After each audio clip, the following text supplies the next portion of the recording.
ივანიშვილი ისევ მოპარულ ფულს ეძებს, რეჟიმის შიდა რეპრესიები გრძელდება. დაკავებულია ორი პირი, რომელიც დაკავშირებული იყო ირაკლი ზარქუას სიძესა და დასთან.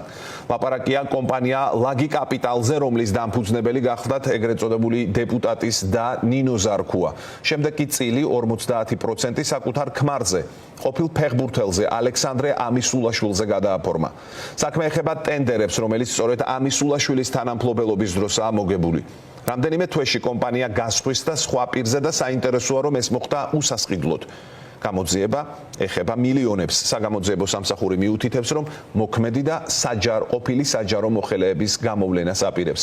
ქეთი ნადიბაიძე შემოგვიერთა პირდაპირ ეთერში. ქეთი, რა დამატებითი დეტალების დაზუსტება მოხერხდა ამ დროისთვის?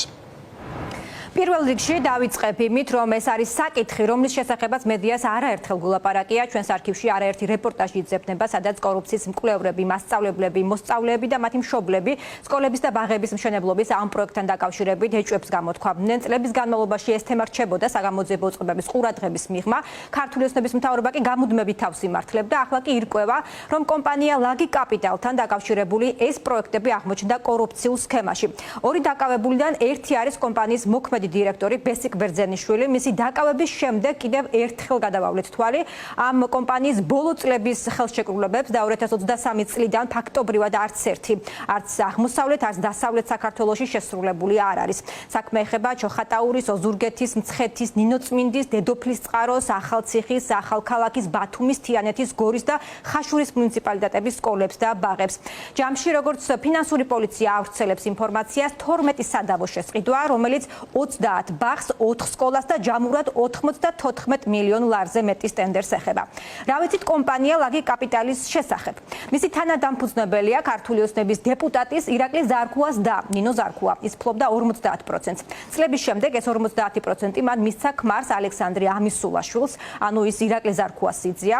საინტერესოა ის ფაქტი, რომ სწორედ მის პერიოდში მოიგო კომპანიამ მილიონობით ლარის ეს სადავო ტენდერები, გააფორმა ხელშეკრულებებიც და აიღო სკოლების და ბაღების აშენების ვალდებულება. თუმცა რამდენიმე თვეში 2023 წლის სექტემბრიდან ოფიციალური დოკუმენტების მიხედვით ისიც და მისი პარტნიორებიც წილებს თმობენ. და დოკუმენტში ჩნდება ახალი 100%-იანი მფლობელი, ეს არის იარამიშვილი, რომელიც დღეს დაკავებული ორი პირიდან ერთ-ერთის ცოლია. სანამ კიდევ რამდენიმე საინტერესო დეტალს მოგეყვებით, ნახოთ არქივიც ხაშურის სკოლის მაგალითზე, რომლის აშენებას ადგილობრივები წლებია საპროტესტო აქციებით ითხოვენ.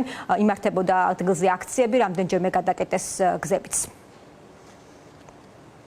ფაქტია ვერასწრებენ, მაგრამ აქ არის ცალსახად იკვეთება ის, რომ სახელმწიფოს არ აქვს ინტერესი, რომ სკოლები ააშენოს. სახელმწიფოს ერთადერთი ინტერესი არის ამ შემთხვევაში, რომ თავიანთი ოჯახის წევრებმა იშოვონ ფული და კორუფციული გარიგებებით სახელმწიფო ბიუჯეტიდან მიითვისონ თანხები. ეს კომპანია დაკავშირებულია ირაკლი ზარქუას ოჯახთან. 36 მილიონის ტენდერი აქვს მოგებული ამ ეტაპზე, რომელიც ჯერ არ აქვს არც ერთი დაწყებული და აქ არის 4 სკოლა, საიდანაც 3 უკვე დაწყებული უნდა ქონდეს, რადგან 5 თვიანი ვადა ქონდათ პროექტის მოსამზადებლად და უკვე 6 თვე გავიდა.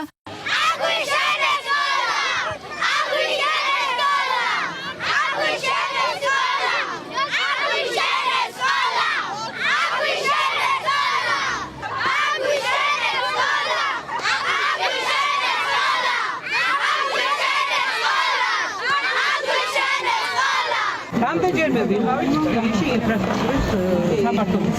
რამდენჯერად ჩავედით ახალი ადამიანები, რომელიც გვეუბნებოდა, რომ ეპასუხს არ ვაგებრად იყო, მაგრამ ახლა მე ნახევარი წლის შემდეგ ჩავიდოდით ისევ ახალი იყო. ახლა თქვენს ახალი მოგზადეთ. და ამბობ რომ არ აგებს ხარაღას. ხალხო ერთი წუთი მოდი შეთხოვ რა, კარგულობას კარგი გამგონებულა, ხო პედაგოგი მზადდება. ერთი ფაზა მე არ მზადე რა ვთქვი ახლა. ეგეთ ფაზა არ მიხოს, პასუხს ვიზიარებ, პასუხს გებერა. არაფერი მე არ მეხება. არ მეხება ისო ეხლა მოხუდი არ ჩამოწევა იყო. ხუთი თვეა რაც ხაშურში ვარ მე მგონი ყველაზე მეჯერა ამ ყოველთვის.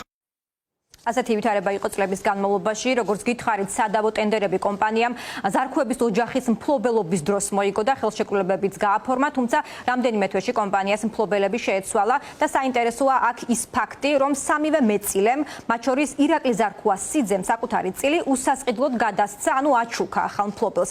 და როგორც გითხარით, იარამიშვილის ქმარია დღეს დაკავებული ორი პირიდან ერთ-ერთი, ანუ აჩუქეს კომპანია, რომელიც უკვე სახელმწიფოს პარტნიორიც იყო და მილიონობით ლარის პროექტიც ჰქონდა უკვე აღებული. სპეციალისტები და პოლიტიკოსები, რომლებიც წლებია ამ სადავო შესყიდვებს აკურდებიან, ფიქრობენ, რომ ეს უბრალოდ ფიქტიური გადაფორმების ოპერაცია იყო.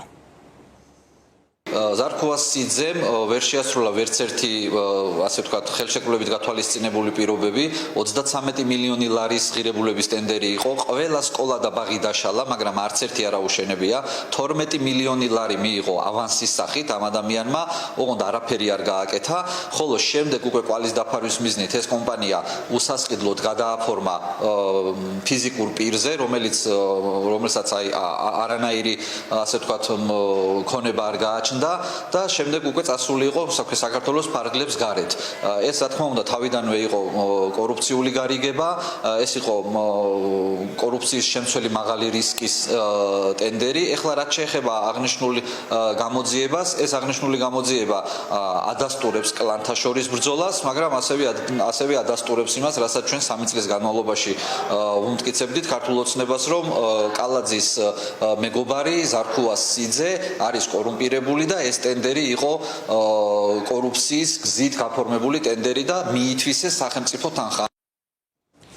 ახლა დღეს როცა ფინანსური პოლიციაც ალაპარაკდა უკვე ამ საკითხზე, კიდევ უფრო მეტი კითხვა ჩნდება ქართული ოცნების წევრების მისამართით, მათ შორის ქართული ოცნების დეპუტატის ირაკლი ზარქუას მისამართით, რომელიც წლების განმავლობაში კრიტიკული შეკითხვების sapasუხოდ ყოველთვის თავს იმართლებდა ამ კომპანიასთან მიმართებაში, ასევე თავს იმართლებს წლების განმავლობაში მთავრობაც, რომელიც არც პროტესტს არქივი გიჩვენეთ, არც პროტესტს ყურად არ იღებდა, ისევე როგორც კრიტიკული მედიის შეკითხვებს ყოველთვის თავის მართლებით და უარყოფით პასუხობდა ხოლმე.